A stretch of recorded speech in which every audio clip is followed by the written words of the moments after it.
Alrighty.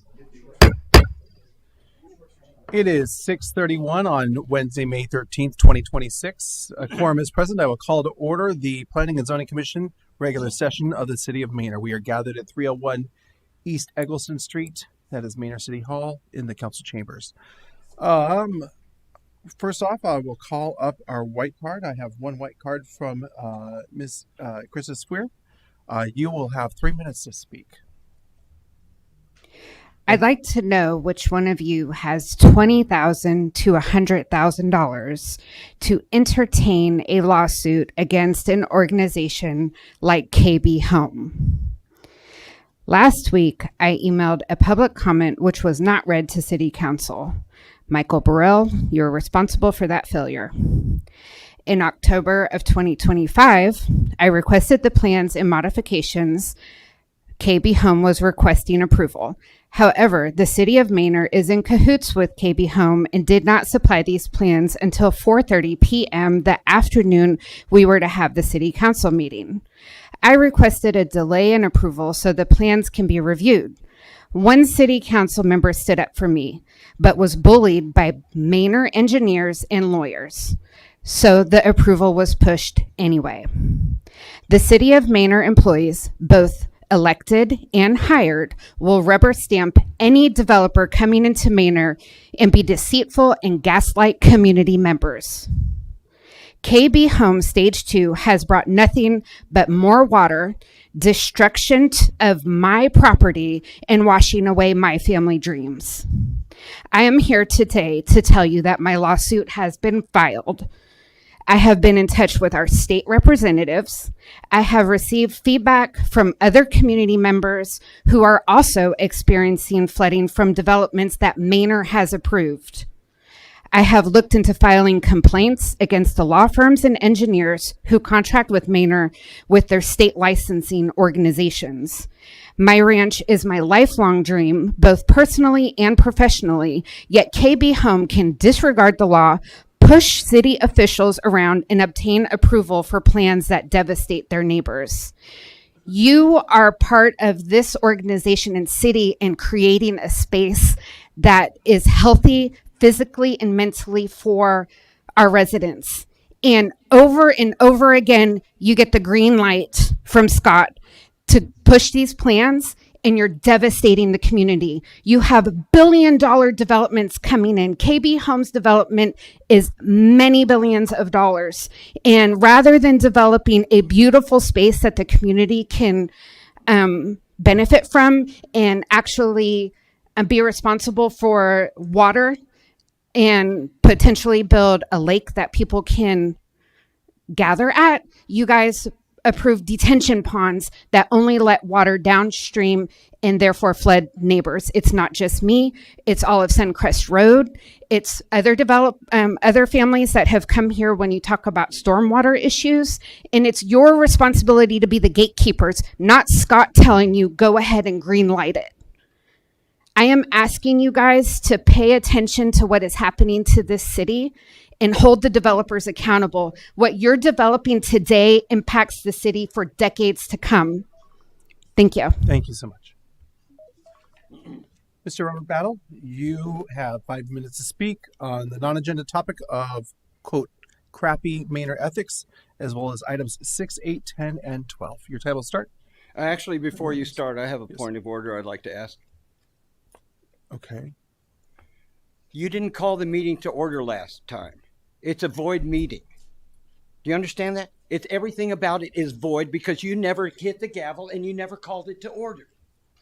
Okay, so not only that, I was there to speak on public comment and you didn't let me talk. So I want my 5 minutes from that time right now too. We're not able to give you that. There was no quorum present. The meeting was not able to be held. You still have to gavel it down together to start it, and then you say there's no quorum, and then you close the meeting. But you, because you're Mr. Smarty Pants, you didn't even do that. And therefore, this little stuff that this serpent over here, she was nice about this guy. This guy should never have been let back into our city. Okay, so I have a lawsuit too. Oh, wait, let me get my answer. Do I get my extra 5 minutes? No, sir. Do you want to ask the city attorney here or the parliamentarian? No, sir. You don't want to ask him? I'm the chair of this meeting, sir. I'll pause your time while you hold. You'll have 4:26 when I resume. So you took some of my time. I didn't take any one time. You said I have 4:26 now. I paused your time because you were speaking. I will start the timer again. I when want you to begin start at speaking. 5 minutes. So this is not a tea dance. What? This is not a tea dance. This is a meeting. It that is we a call tea to dance. order. This is like a little kindergarten class. All right. Your clock is resumed. 4:26. Okay, well, in my lawsuit, he just got served with a petition. So did Lydia Collins. So did RHOH LLC. So did Sky Village Kimbrough Estates LLC. And so did Lydia Collins. Now, in case you hadn't figured this out, I'm starting to sue people personally. He's being sued personally. Night Law is being sued personally and professionally. And if you sign your name, sir, on anything that I think is illegal or theft, I'm going to sue anybody I want to personally. You guys don't get to play dumb anymore.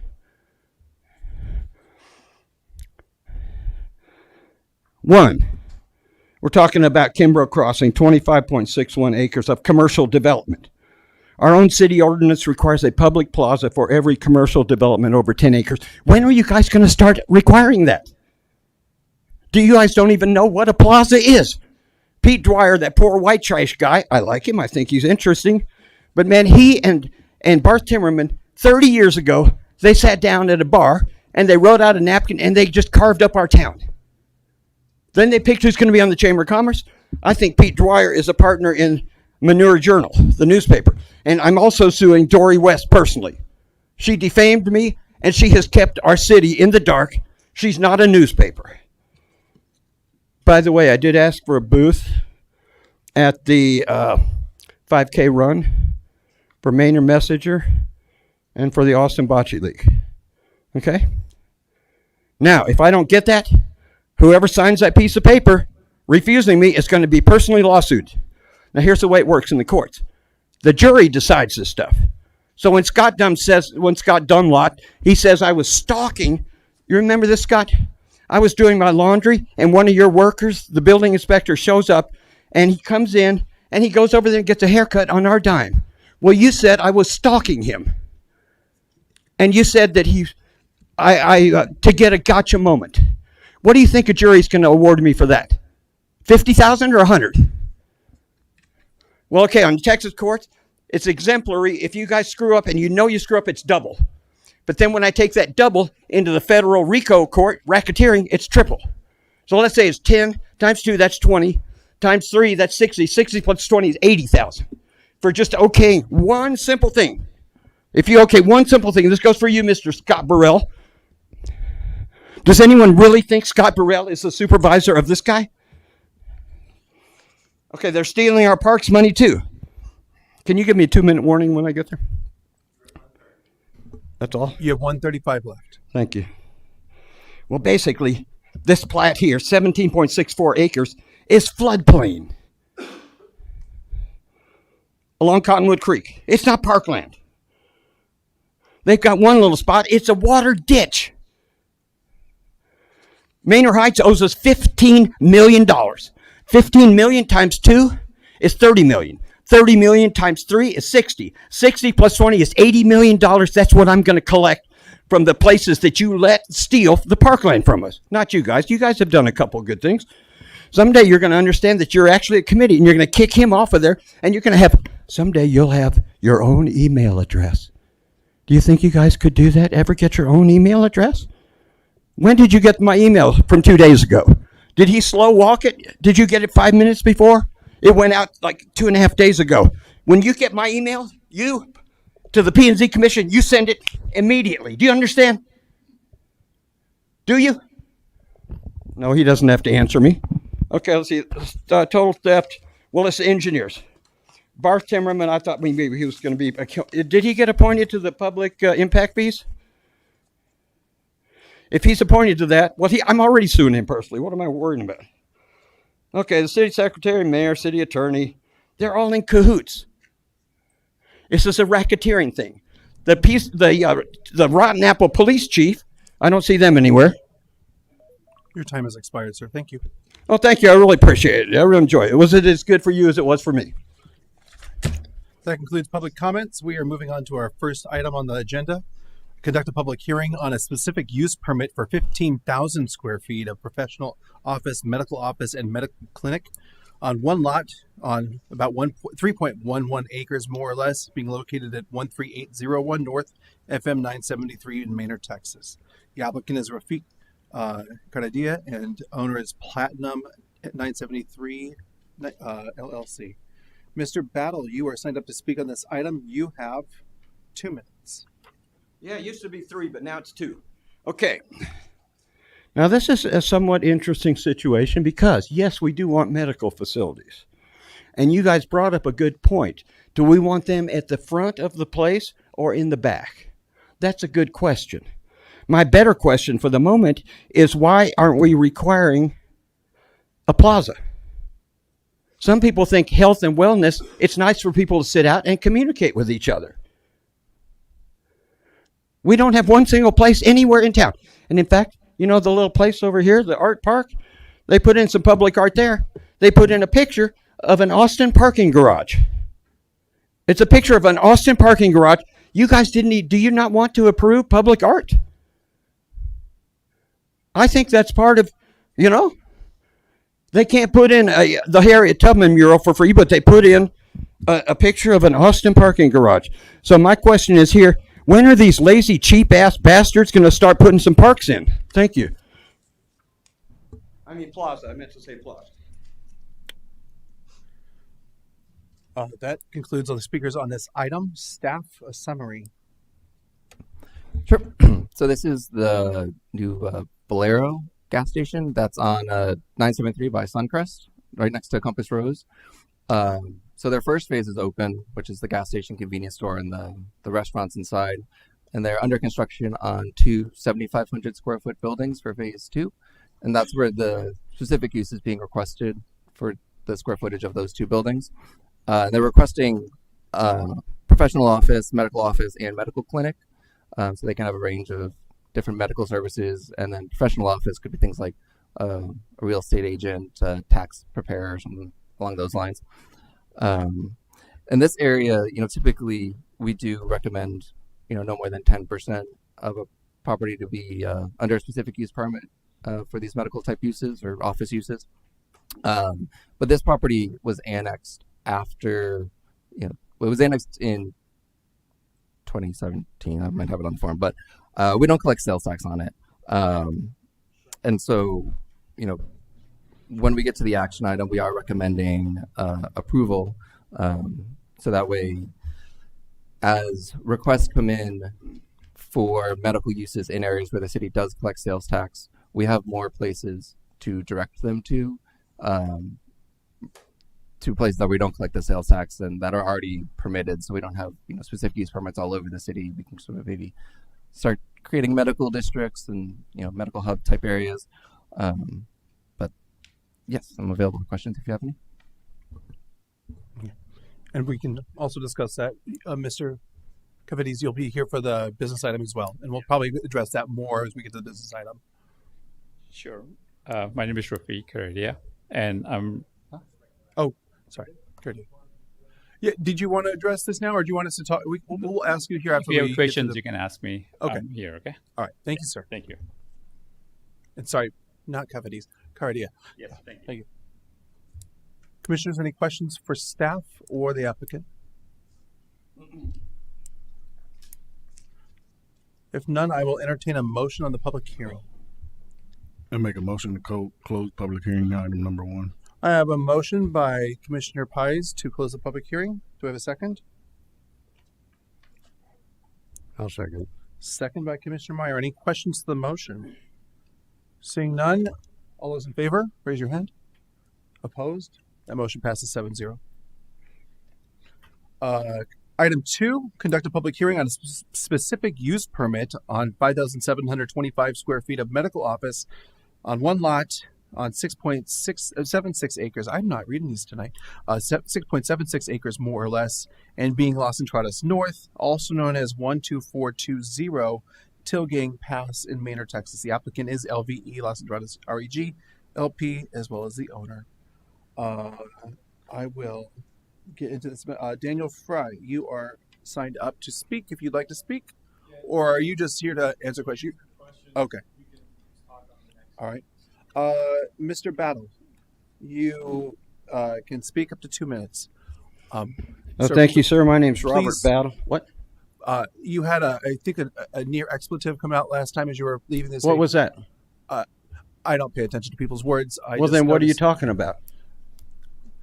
Please watch your mouth up here. Please. This keep is it my calm. remonstrance. You don't get to tell me what to talk. I live in a state where freedom of speech exists. Do you understand that?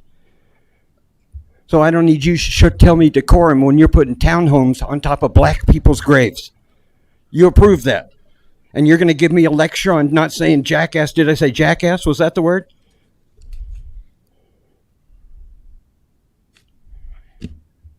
I'm sorry.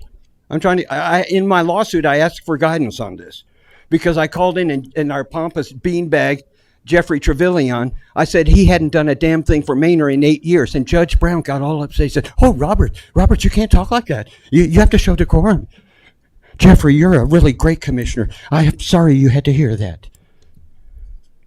Well, that's the kind of people we have running our county, and the commissioners. They're also in charge of the jails. They can't even afford paper plates, and they would never put their dogs there. But on this issue, can you pull up the TERS map, please? TERS 2. That's the one you asked for. Remember, Mr. Chairman? You said you didn't have it, but you didn't have the brain power to ask her to pull it. Are you able to pull that up? Can you ask her to pull up TERS 2? Do you know what TIRZ stands for? I'll respond. Tax increment refinance zone. What's that? Reinvestment zone, sir. It's what? Tax increment reinvestment zone, sir. Can you tell that to the city council? Do you know what it is? You said you didn't know where it was. So can you ask her to bring it up? TERS map 2?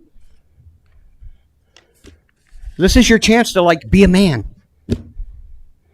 Mr. Battle, you have 22 seconds. This is incompetency right in our face, and I'm going to sue you personally. You understand? You did meetings without public notice. You are, in this map, I'll have some more things to talk about, but the fact that you are keeping me from talking on all these agenda items because you have an illegal, this whole process Sir, of your the two time has speaker card. expired. Oh, thank you, sir. Someday we'll have a little timer light. They cost $200.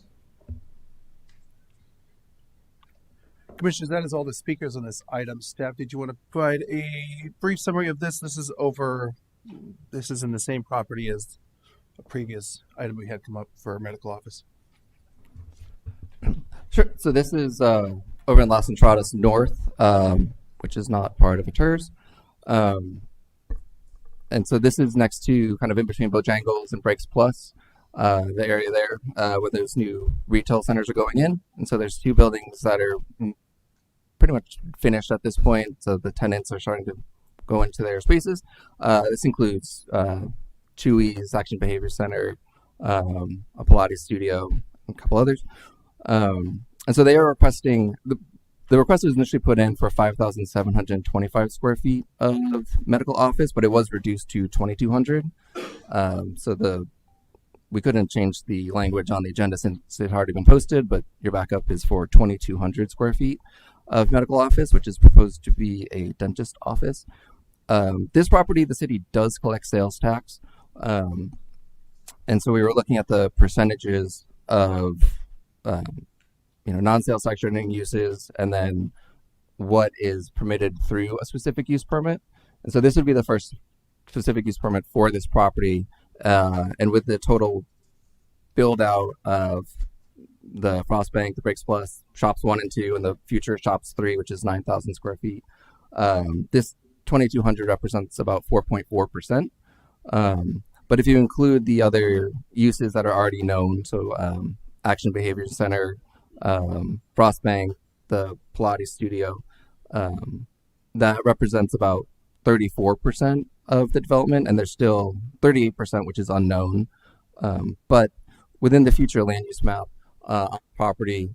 It is shown as like community mixed use, which does allow for a higher percentage of office, up to 40%. So commercial corridor tries to focus more on the retail uses, but community mixed use as a land use designation within the comprehensive plan envisions a higher percentage of office type uses. So this would still be in alignment with that, even with the the additional permitted by right uses that don't generate sales tax or significant sales tax. So when you get to the action item, we are recommending approval. Thank you. And the public hearing right now is for the 5725 as posted, correct? It is 5725, but it was modified after to 2200. So they are actually only requesting 2200, and Okay. The recommendation would be to approve it at 2200. Okay, for the public hearing as well. Oh, you would just have to close the public hearing Yeah, for the the action public item, hearing yeah. we're closing, and then we'll take this up in the business item. It could be 0, it could be 15,000, it could be whatever. All right. Questions? Or commissioners? Any questions for staff? None. We'll entertain a motion. I'll make a motion to close item number 2, public hearing. I have a motion by Commissioner Aubert to close the public hearing. Do I have a second? No second. Second by Commissioner Pies. All those in favor of the motion, please raise your hand. Opposed? The motion passes 7-0. That gets us to item 3, which is conduct a public hearing on a short form final plat with variances to Chapter 10, Exhibit A, Article 3, Section 45B8, related to the width to depth ratio, and also Chapter 10, Exhibit A, Article 3, Section 45B9, related to the lot width for Gomez subdivision. That's 2 lots on 2.407 acres, more or less, and being on TCAD parcels 547924 and 843742, also known as 15507 and 15509 Schmidt Loop in Manor, Texas. The applicant is Forest Surveying and Mapping. The owner is Margarita Arroyo Gomez. I have no one signed up to speak on this item. So, staff, if you want to address this, I know this was on the agenda that we had to postpone. Sure. So these plats are in the city's ETJ. They're north of the city, and so we don't regulate land use. We just do subdivision and signs, and so they had to file a plat with the city to create these legal lots. Most instances when this occurs is they are working with Travis County to renew a septic permit, or they need from the water provider another water meter, and those entities typically will require a legal lot to set those meters or issue those permits. And so this one, they had to file a plat, but it does not conform to the city's current subdivision code. As you can see, it is quite narrow, and it is also very deep. So it does not meet the city's minimum lot width requirement on a public right-of-way, and the lot to depth ratio exceeds the 2.5 to 1 that the code requires. However, the current owner and applicant, or current owner who hired the applicant, for them to resolve the issue and have compliant lots, they would actually have to buy their neighbor's property, which is a pretty steep ask, and it's quite a hardship on them. And so when you get to the action item, staff is recommending approval of this plat with these variances. They do maintain the existing lot width that This The current essentially creates a flag lot for the back lot, yes. where the driveway width to the exemption that we're creating is allowing for an exemption to the code for that driveway width from the curb. Well, there's no curb on Schmidt Loop, but from Schmidt Loop to the back end of the lot where it widens to the full width. Yes. Okay. Yes. Yes. So it is creating, once recorded, it'll have 2 legal lots. At a minimum 1 acre each.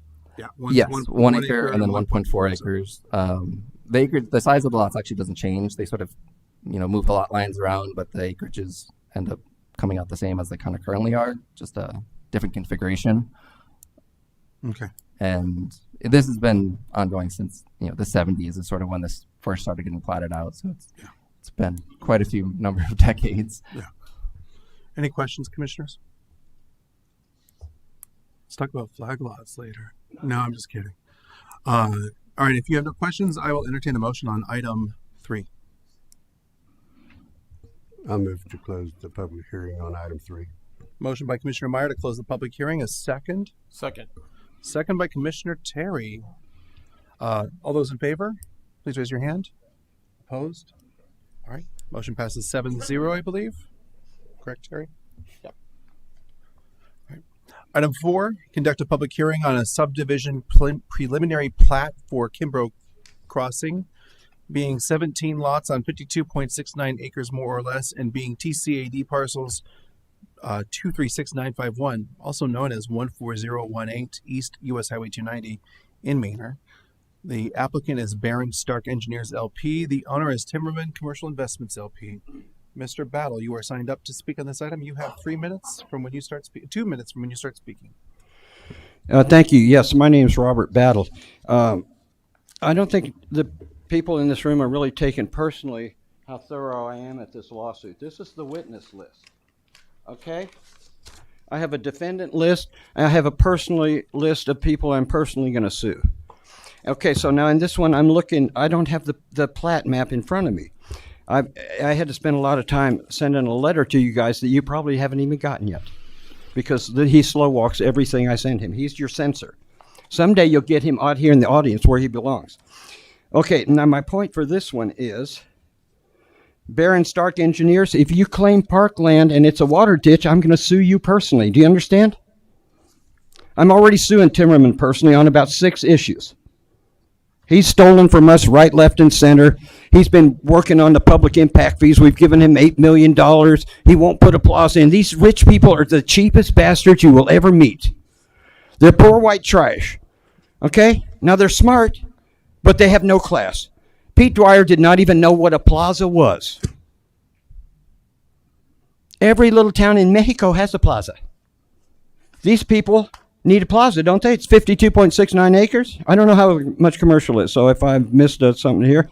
My point for this, then let's talk about, I want to hear, this is a public hearing, so I want this man over here who's been hiding park fees, I'm talking about Mr. Burrell, I want to know exactly how much park fees, how much in lieu fees, and you need to sometime learn what a worksheet is.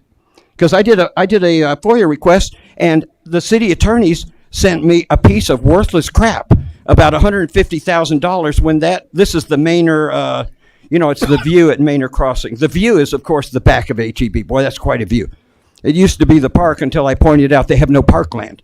Well, they admitted in court, the attorney was so dumb, he admitted in court that they had stolen, or they only paid on one of 2 parcels.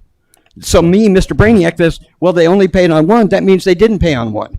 So I went to find out that, and you wouldn't even give me a worksheet. You gave me one giant stub of Mr. paper that Battle, says your 100. time has expired.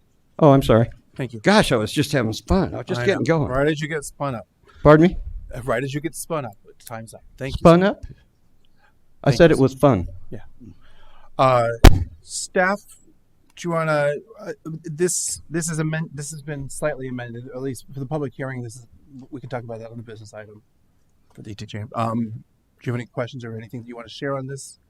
This is essentially the preliminary plat, for that commercial development. Yes, I'll run through it quick. At the March meeting, I believe the concept plan was approved, and so this is the preliminary plat that was filed concurrently for the Kimbrough Crossing subdivision, which is a commercial subdivision. It does include a residential lot, future residential lot. That residential lot is currently zoned commercial, but this plat contemplates the back portion being residential. It is 17 lots with mostly 14 commercial lots, 1 residential lot, one I mentioned in the back, parkland lot, and a drainage lot, which gets you to 17. They have worked out, the majority of the traffic improvements are with TxDOT, and so TxDOT is handling those and coordinating those improvements. There is proposed right turn lane on Kimbrough, which would be a city street, but the majority of the improvements are being facilitated through TxDOT. And the one modification when you get to the action item, there's some tweaking we have to do with the easements that they've shown on this preliminary plat. So as they carry it through with the construction plans and final plats, we have the easements in place, whether they're private or public and privately maintained, or public and private. Sorry. So just be asking when you get to the action item that it is approved with a condition that the easements are corrected. This used to be that driving range, right? So no detail on the plats and parkland, no detail at all. This is supposed to be a hearing, sir. Sorry, what was your question, Commissioner? Didn't that used to be that driving range on 290? Yes. Yes.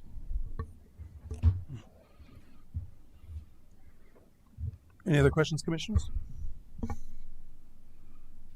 If none, I will entertain a motion on the public hearing for item 4. I make a motion we close public item hearing number 4. A motion to close the public hearing. Do I have a second? I'll A second by Commissioner. Was that? Oh, it was Pies again. All right. Mendoza on the motion. Pies on the second. Any questions to the motion? Hearing none, seeing none. All those in favor, please raise your hand. Opposed? Motion passes 7-0. This gets us on to the consent agenda.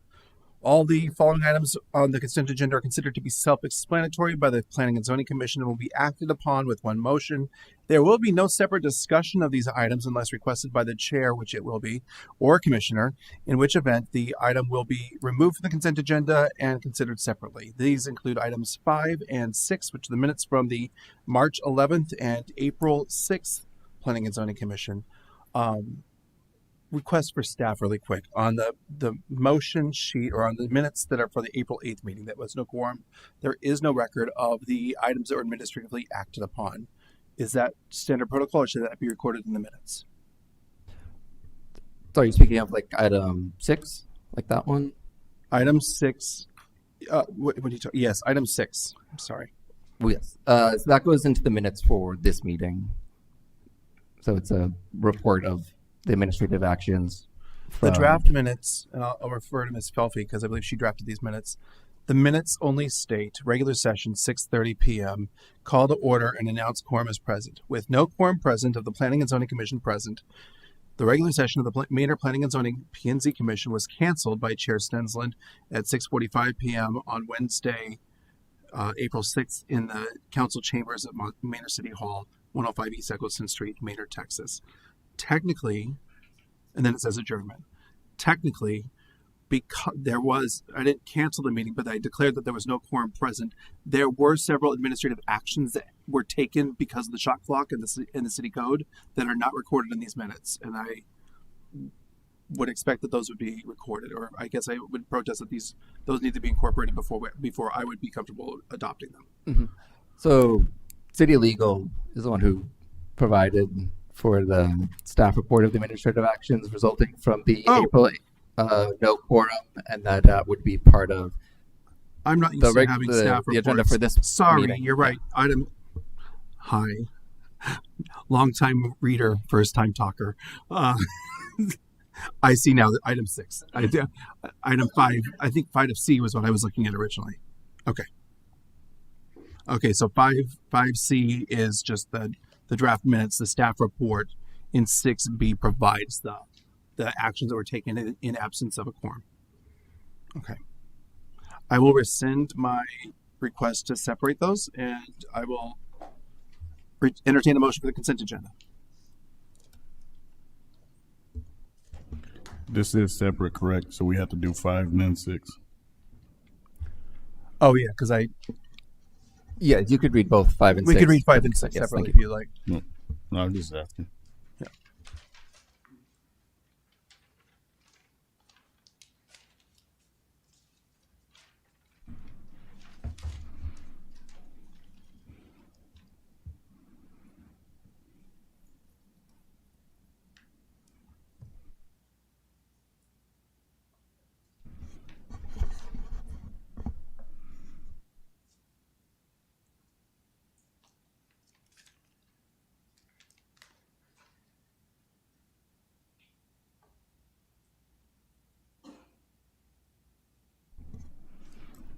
I make a motion to approve consent agenda items 5 and 6. I have a motion by Commissioner Pies to approve the consent agenda, items 5 and 6. Do I have a second? Second. Second by Mendoza. All those in favor, raise your hand. Opposed? That motion passes 7-0. Thank you, and thanks for that little journey there. Item 7 is consideration, discussion, and possible action on the specific use permit for 15,000 square feet of professional office, medical office, and a medical clinic on one lot on 3.11 acres, more or less, it being located at 13801 North FM 973 in Maynard, Texas. The applicant is Rafiq Karadia, and he is here. The owner is Platinum 973 LLC. As staff had mentioned during the public hearing, this is a request to zone or to apply the specific use permit to the entire two buildings that are up to the entire two buildings that are being constructed right now on the property. And staff, do you want to talk a little bit about like consolidation and kind of this kind of goes back to the gold. I keep calling it golden acres and silver acres. Maybe you'll call it copper, but yeah. Sure. So this property, having been annexed after the ESD did their sales tax collection, we do not collect sales tax on this property. So that's why we're recommending a larger percentage of these non-sales tax generating uses. You are able to do any amount of square footage less than 1,500 or 15,000. That is just the full square footage of those two buildings, but it is not what you need to recommend to the city council. But staff is recommending it because it may be able to consolidate these types of medical and office uses from elsewhere in the city that do collect sales tax. So just to clarify with staff, so we're talking about the phase 2 buildings planned north in this drawing, right? The two on the north side? Yes. Correct. Yes, thank you.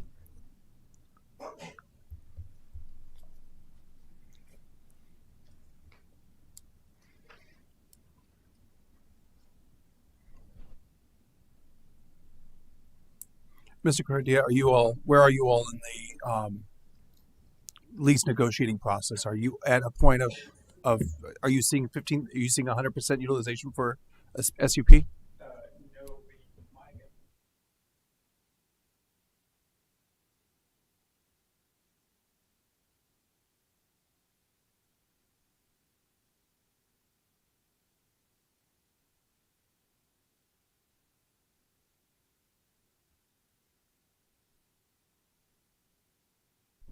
Welcome to the fun side of that lease discussion.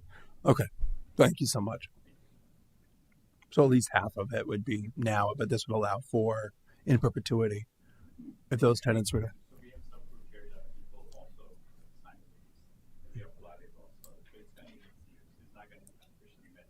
Yeah. Pardon. I believe is your microphone on? Oh, sorry. Can you hit the little red? Can you hit the green button? So on your thing. Okay, got it. Yeah. Okay. There we go. Oh. Okay. Here, There's a whole light on there. Thank you. Yeah.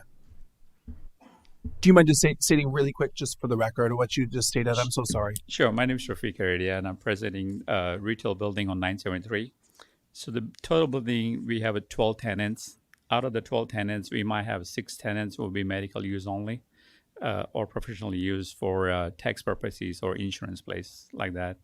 Other 6 tenants will be mixed use for fruiteria, Pilates, or something else. So it's not going to be 100% medical use only. Yeah. Thank you so much. Any other questions, commissioners? It seems like, if I'm understanding this correctly, we probably don't have the same issue we have at some of these other lots, especially fronting FM or 290, where those are sort of prime real estate. I know you're calling them your gold lots. I like that as well as anything. So we don't have that same issue here, seeing as we can't collect sales tax on this lot anyway. Yeah. Correct. Yeah, staff, if you want to talk a little bit about that, kind of from, and this kind of aligns to kind of my perspective of like, we had this discussion when we had that emergency room come up on a sales tax generating lot. It's like, okay, we had a lot of discussions on the other property. I made our comments as it came through, and all of a sudden we got 15 to 20% of that property that's now not generating sales tax. We don't have as many, we have very few parcels that are in our jurisdiction to collect sales tax because of the sales tax election that happened for the ESD. And maybe to put a different spin on the question, it seems like we would want exactly this mix of land uses on a lot such as this. Correct. And clustering when possible. Is that Yes, that aligns with my recommendation. Okay. Any other questions, commissioners? I will entertain a motion on item 7. Thank you so much, Mr. Curdy. I'll make a motion that we approve this item. I have a motion by Commissioner Meyer to approve item 7 as presented. Do I have a second? I'll second. Second by Commissioner Aubert. Any questions to the motion? Seeing the questions, all those in favor, please raise your hand. Opposed? That motion passes 7-0. Thank you, Mr. Curdy. Item 8 is consideration, discussion, and possible action on a specific use permit for what's posted as 5,725 square feet of medical office, one lot on 6.76 acres more or less, and being Los Entradas North, also known as 12420 Tilgane Pass in Maynard, Texas. The applicant is LBE Los Entradas Reg LP. The owner is of the same.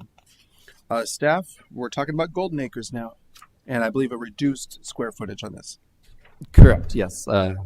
After it was notified for it, was reduced to 2,200 square feet in the Shops 1 building, which is the one that has 2 E's and the Pilates. That fronts US 290. But yes, this is the property that we do collect sales tax. Staff is still recommending approval. This is the only use right now that would require a specific use permit on the property. But the total square footage of what's built and proposed to be built in their third phase, which is 9,000 square feet, this represents 4.4% of that square footage.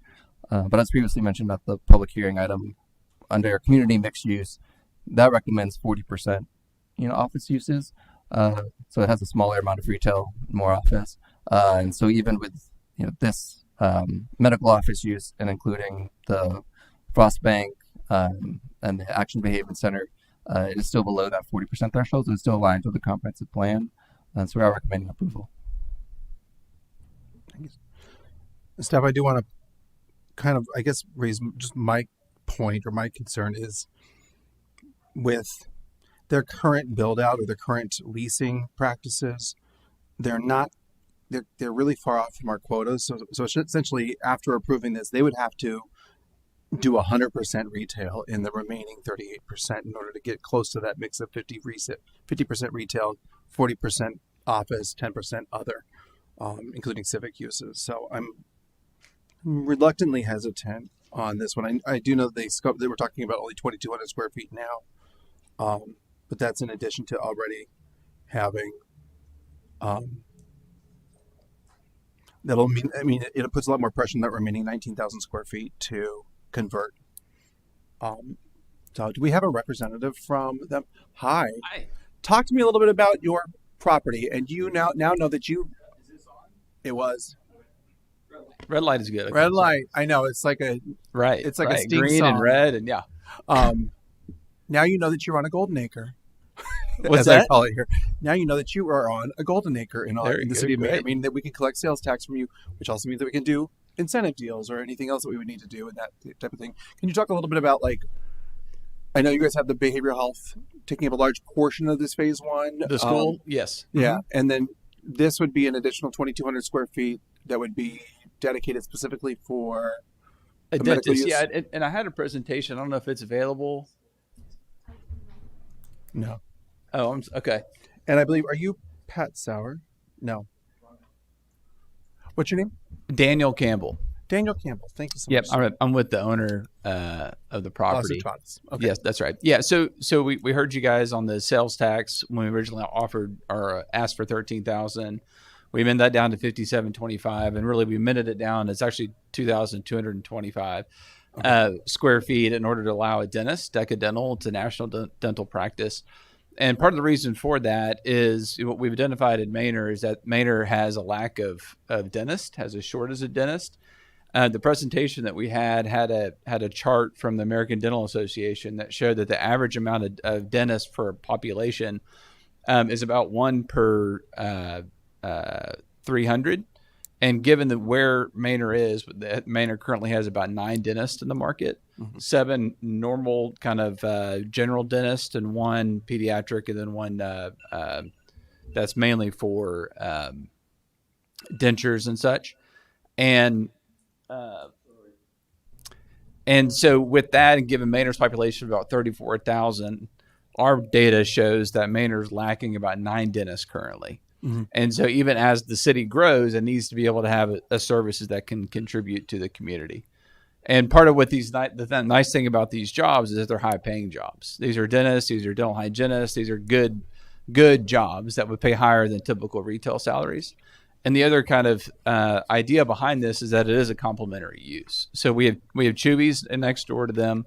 We have Einstein's Bagels on the other side. We're negotiating with 2 restaurants to go in our Shops 2 building and a 3rd restaurant to go in the middle. So we're kind of maximizing the amount of restaurants we can do given the amount of parking. And having a dentist next to all of these folks really works well. And part of that complementary use is that if you think about somebody who's booking a dental visit during lunch, they come home from lunch, or they go to the dentist at lunch. They come out, they either go to Chuy's and grab a meal there, or they go to Einstein's and grab a bagel, or they go in before work and grab a coffee on the way in. We want those dollars to stay in Maynard. And if those guys have to go, those patients have to go outside of Maynard to get those services, those dental services, then what they're going to do is they're going to spend those lunch dollars, those breakfast dollars, those dinner dollars in Austin and in Elgin, and not here in Maynard. And with our project, we've developed about 51,000 square feet. So we go from Bojangles to Frost Bank and everything in the back. There is no Chapter 380 agreement. So the city gets 100% of the sales tax that go to it. Our projections show that in the first year, including all the uses you talked about, Mr. Chairman, that the city will generate about $137,000 in sales tax, new sales tax to the city. And in addition to that, prior to us developing our project, the property tax to the city and to the ISD prior to development was about $40,000. And this year, with the buildings we've built, with Bojangles, with Breaks Plus, with Frost Bank, that'll go up to about $380,000. So combined this year from our project, the city and ISD will get a combined $500,000 in additional taxes, which we're super proud of because that allows you all to do your job well.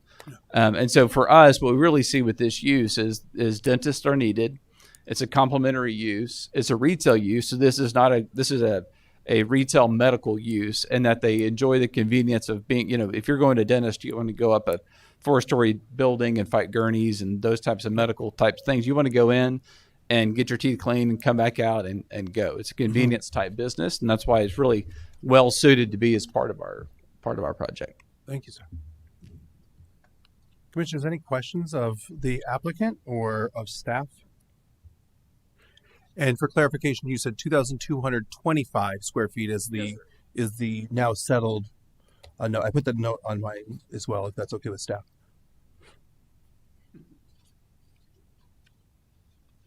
One additional comment, if I may, I'm with you as well. Are you? Come on up, please. Are you really with the owner, though? Everyone says they're with the owner. No, I'm just kidding. I promise. Please identify yourself for the record. Daniel Fry with. Yep. Hello, Mr. Fry. I did. Yes. So in addition to this dentist, one point he forgot to leave out. This is actually come on up and pull. This is actually a sales tax paying dentist. They have proprietary toothpaste and toothbrushes that they do sell to consumers. So this is not a zero-sum game for you guys on this. So we've heard you. We've loud and clear. We've done the homework. We understand the importance of this for you guys. Again, the original request was $13,000. We came in at $5,000. We understand that may be too much. We're very sensitive to that. Now we're down to $2,225. So thank you, sir. Thank you.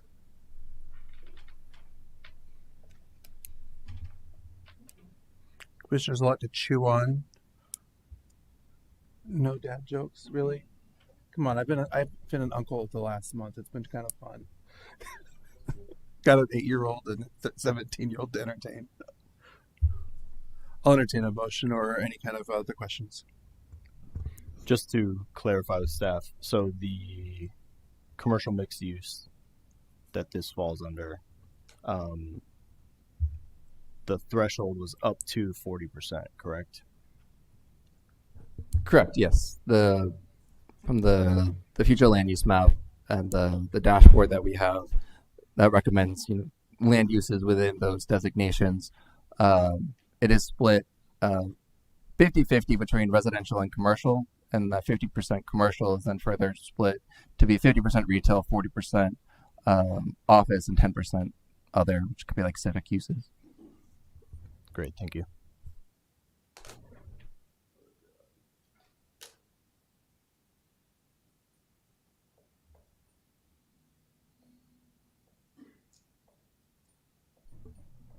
Still chewing.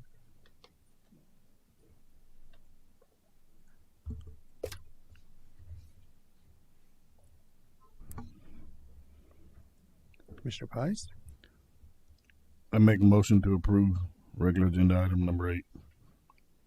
I have a motion by Commissioner Pies to approve agenda item 8 as posted, or as in the backup, or as requested by the applicant. Sorry, I'm seeking clarification. So are we going for the 2,225? Is that correct? It's whatever you want. It's your motion. Okay. We'll talk about I it make a after. motion to approve the specific use permit for 2,225 square feet medical office and one lot on 6.7 acres, more or less, being Las Entradas North, also known as 1242 Telgame Pass, Maynard, Texas. Thank you, Commissioner Pies. I have a motion by Commissioner Pies for the modified square footage of item 8 for 2225 square feet. Do I have a second to that motion? I'll second. I have a second by Commissioner Terry. Do I have any questions to the motion? Any questions to the motion? Seeing none and hearing none, all those in favor, please raise your hand. Opposed? That passes 6-1. And I could have been the naysayer here too. That would have been fun. Thank you so much for being receptive to our guidance too. All right, that passes 6-1. We are on to item 9, consideration, discussion, and possible action on a short form final plat with variances to Chapter 10, Exhibit A, Article 3, Section 45B8, and also related to the width to depth ratio, and as well as that section, subsection 9, related to the width of the lot for the Gomez subdivision. This is for 2 lots on 2.407 acres, more or less, and being TCAD parcels for 547924 and 843742, also known as 15507 and 15509 Schmidt Loop in Maynard, Texas. The applicant is Forest Surveying and Mapping. The owner again, Margarita Arroyo Gomez. Staff, you explained this is for that flag lot with a 1 acre in the back and 1.407 acres, I think, in the front, or vice versa. On a very skinny lot, because we love our skinny 1,000-foot long lots in Maynard. I've never understood. Staff, explain how we got to this point into the 1970s with 50-foot lots that go 1,000 feet long. No. Sure. So, with it not being a legal lot, it was divided by deed. Mm-hmm. And so it was, these lots were created. It was just someone saying, like, here's a meets and bounds in a deed, and now you're the owner of it. And that may have worked for a time, but between the city and Travis County and the various utility entities, we require platted lots now, typically for any sort of development permit, meters, those types of things. And so it's catching up to a lot of people. But they do have a genuine hardship that, the owner didn't cause this. They were not the ones to divide it. They were just the purchasers of it. We did work with them to minimize the variances in the request. They had originally changed the frontage, but they're keeping the existing lot width at the public right of way, and then it sort of it modifies as it goes back. But by keeping the lot widths as they currently are, it maintains their hardship with this variance, and then they really can't solve the lot to depth ratio unless they actually build public roads. And this lot is so narrow that a public road would take up pretty much the entire property. And so they would need, other developers, other people, or somehow to acquire right away to build a road, to split these lots, to do that. So that that hardship is also genuine. Significant. Yeah. It is. It doesn't necessarily provide a sole benefit to this applicant, but there are certainly, as you recommended, Chair, there are other lots that are 1,000 feet deep. So this may come up as we move along, but this particular property does have hardships that are recognized, and your backup has the considerations and findings related to those hardships, and we are recommending approval. Thank you. And I believe Travis County's also approved this already? Based on the backup?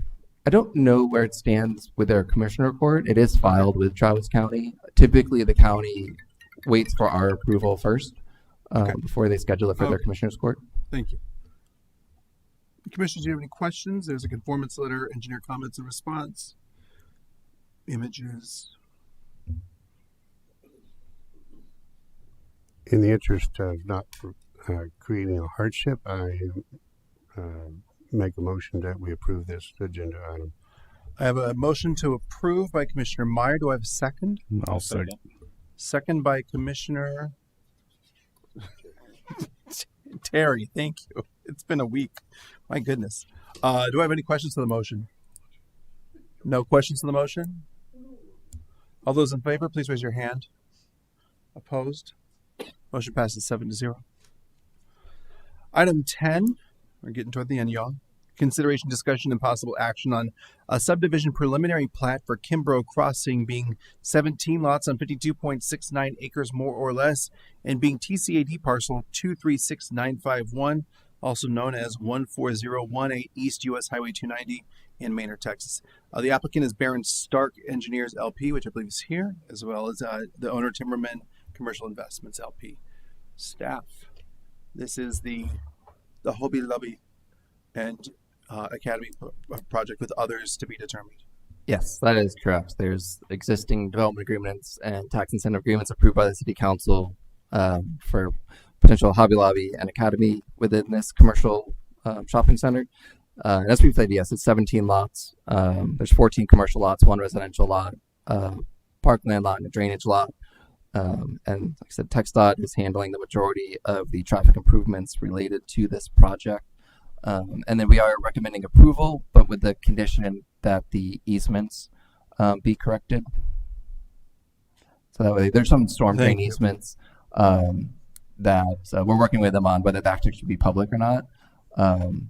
The preference for the city was that the internal storm system is private, so we're working with the developer on that. We've had good conversations today on it. And so there's no major hiccups there. It should be worked out actually probably by the end of this week, maybe next week. Just minor tweaks to the easements, and then we're working with them and their engineer on the cross connection between the pad sites on the front. And if, depending on the options, the couple options that are available, that may require joint use access easements.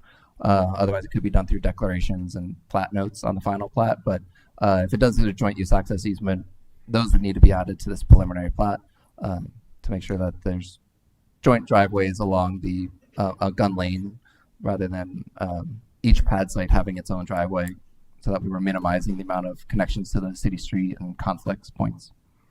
Does that gun lane tie into future gun lane? I guess is envisioned. I think gun lane right now kind of like splits off to the right and dead end somewhere behind what used to be a monument, or not the monument across the way. Yes, exactly. So gun lane currently exists off Paseo de Presidente. Yeah. So the new McDonald's that opened, there's a little stub street that's referred to as gun lane. This would connect to that once the parcel in between is developed. That parcel. Okay.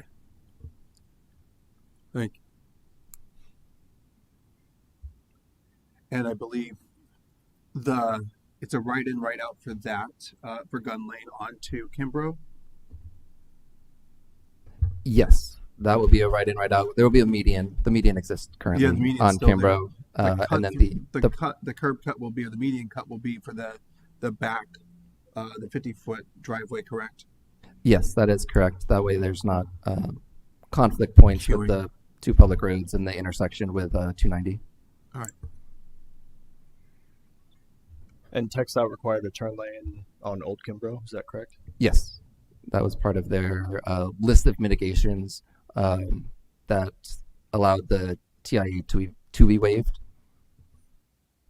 At that northern driveway. So the right turn lane is on southbound Kimbrough at US 290. Oh. So there'll essentially be, there's 2 lanes now, it'll be 3 lanes. And so we're working with TxDOT on how that is aligning with Kimbrough on the south side, which is just 2 lanes. So there's not enough receiving lanes once you move across. And so we're working with TxDOT on probably having a left only through and a right only. Gotcha. Thanks. I was going to say that's going to be. It's already kind of a messy intersection right now. We have a lot of, not we, but I see my friends called fellow Mainer people, who love to just kind of plow 2 lanes into one as they scoot across the TxDOT time signal. So it's a messy side on the south side of Oak Kimbrough, Yes. but Yes, not- we're also working with that. 'Cause not this, related to this plat, but yes. This includes some signal improvements as well. Okay. And so the signal pole in the median of 290 needs to be slightly relocated. So we're working with TxDOT to see if there could be a somewhat more permanent solution. Obviously, the toll will eventually come through, but They just to put get that signal in 3 years ago. Yeah. It But, just got put in. we're looking to see if we can get or have it prepared at least for the center portion to be widened. So that way, when the southern portion is built out as 4 lanes, the portion in the middle of 290 doesn't also need to be reworked. Okay. Or at least the signal wouldn't need to be Yeah. reworked. Okay. There's a lot going on here. Any questions to the plat? Commissioners? If not, I'll entertain a motion.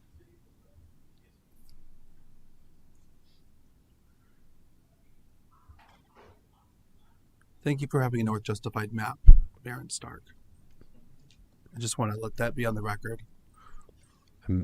I make a motion we approve item number 10 with the condition that we modify the what was it again? I have a motion by Sorry. Commissioner The Mendoza. The easements, yes. Yes. Yes. I have a motion by Commissioner Mendoza to approve item 10 with the modified easements as discussed with staff today. Do I have a second? I'll second. A second by Commissioner Terry. Any questions to the motion? Hearing none, seeing none. Oh, got a question on that part. yes, Commissioner Neela. So for the adjustments, is that part of the non-discretionary section since this is a non-discretionary item? Yes, being subdivision, this is non-discretionary. So typically the available options, approve with the conditions, or deny per engineering comments. So there this would are be not approval engineering with conditions, comments. essentially. Sorry? This Yes, would be it's an approval with conditions to adjust the plat to the Yes, negotiated easement. Yes, to adjustments. kind of modify the easements that are shown on it now to primarily the storm easements, because they showed a lot of public ones. And they're talking with them. Not all of them need to be public, so that's actually a reduction in the city's maintenance. So I believe that's a benefit.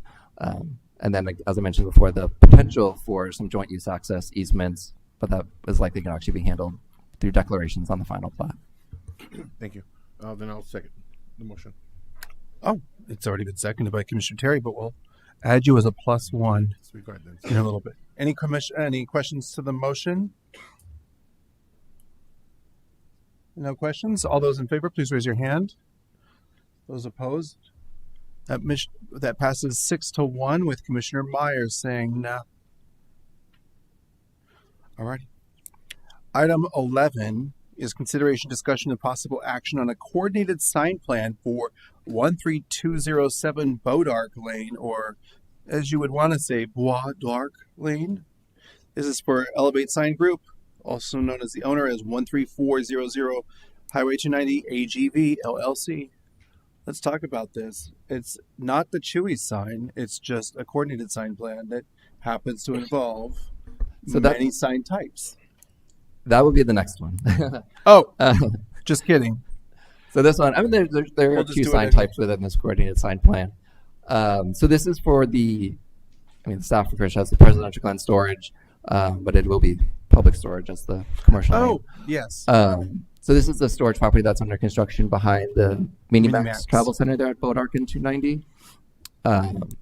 So So it includes a number of signs. The main ones being, there are 3 main signs on, it's kind of small, but there's 2 large buildings and then 2 smaller buildings.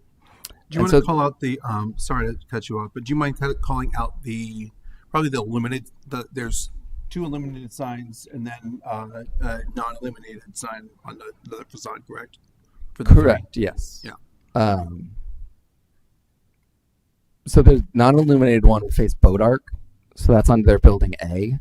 And then also on building A is sign B, which is illuminated, and that faces US 290, but through the travel center property. And then the other illuminated sign D, they don't have a sign C, it just skips the D.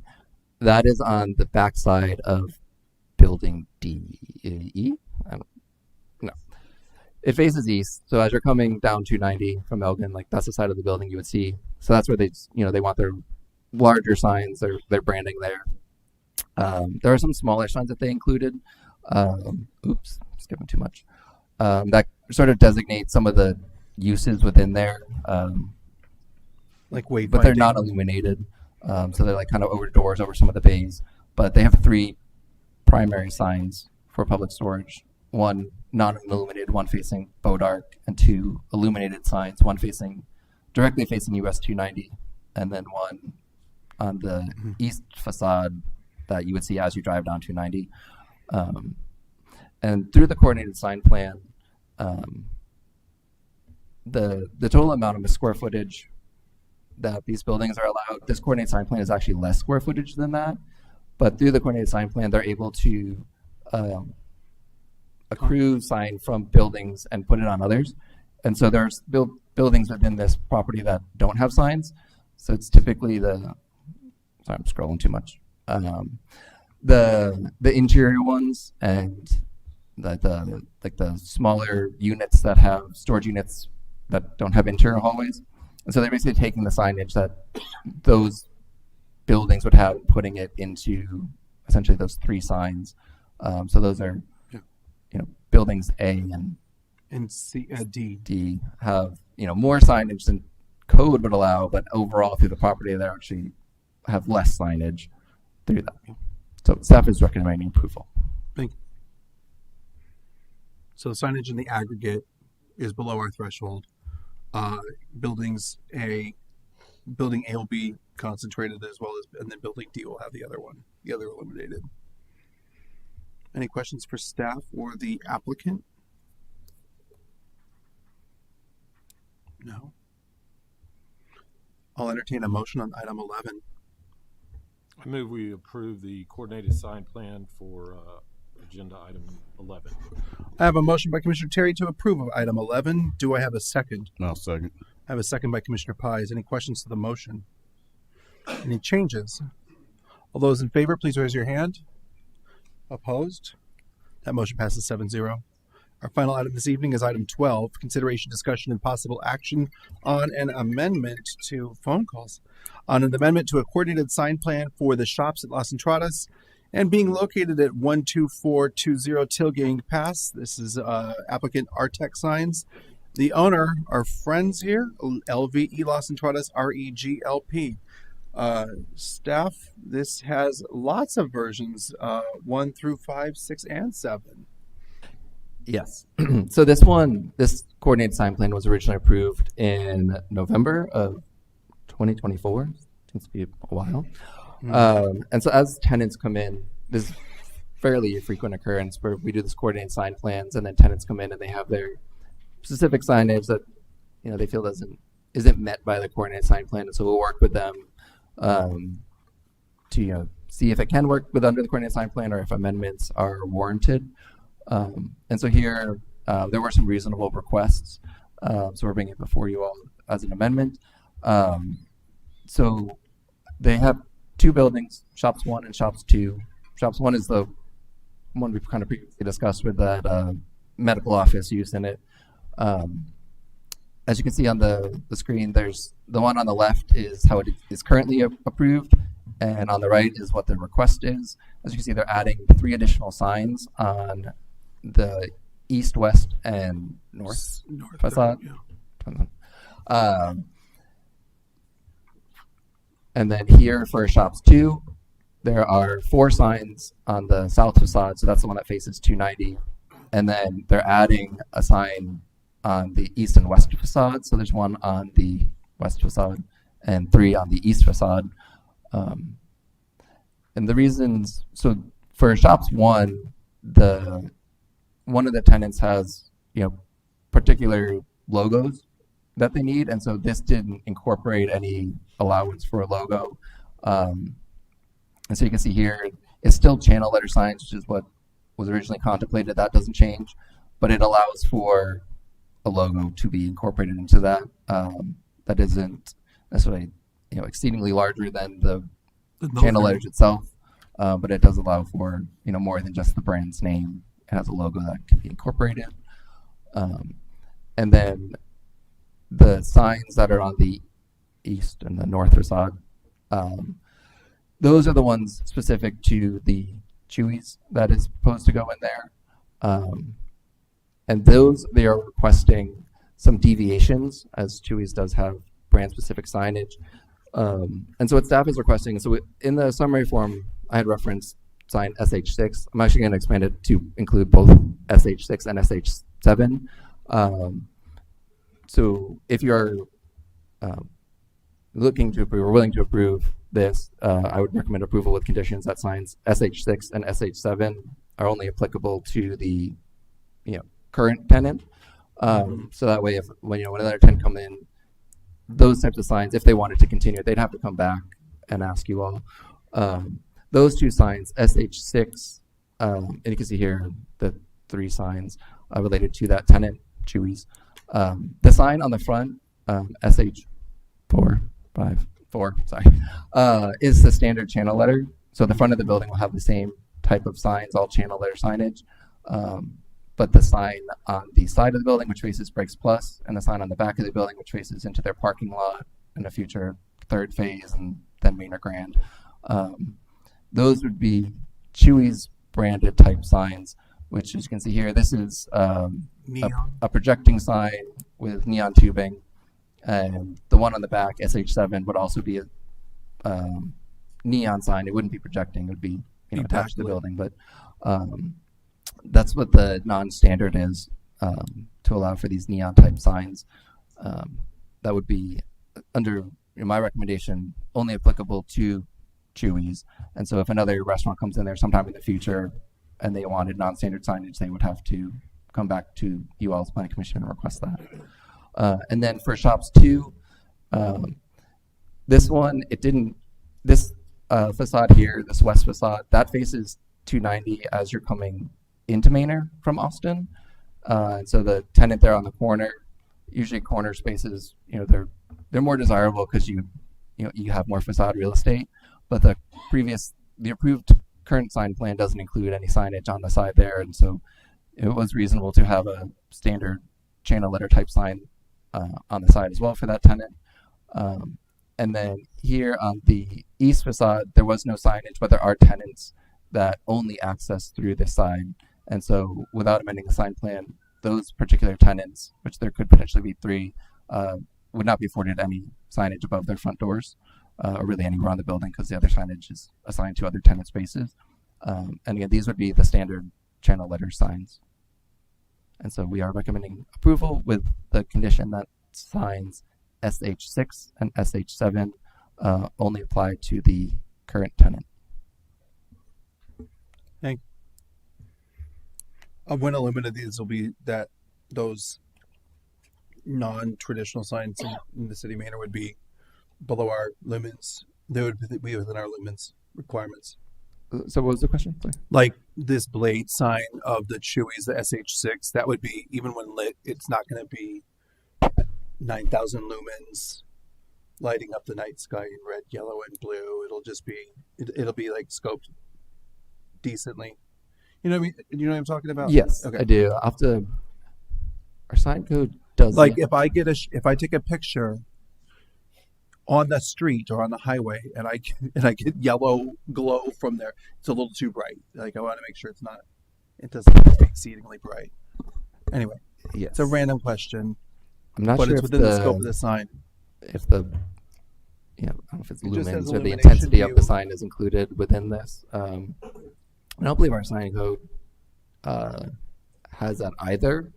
We do regulate lighting on property, but lighting for signage is actually exempt We've from talked your about overall lumens lumens on a property. before.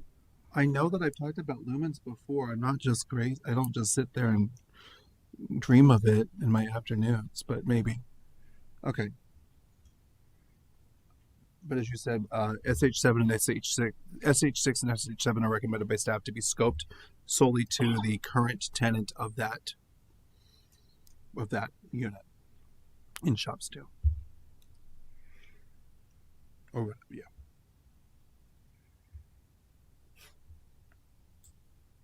I don't know if I wanted to say anything or not. I'm with our tech sign. I put a yellow slip up there. Oh yeah. I'm so sorry. No, it's okay. Are you Paul Otto? Nope. Yeah. And we already did Paul Otto. Jamie Meidel? Yeah. Yeah, I'm Jamie Whitehall with Artec. Thank so it doesn't call for neon. It's actually faux neon LED tubing. Oh yeah, because so it's the 2020s. nit and lumen outputs can be adjusted, and typically it's in the same category as any kind of internally illuminated LED sign. Oh, perfect. So you make me so happy. Yeah. What's that? You make me so happy to hear that. Yeah. So who's using neon still, Jeff? Not even the original Chewies. Thank you. Any other questions?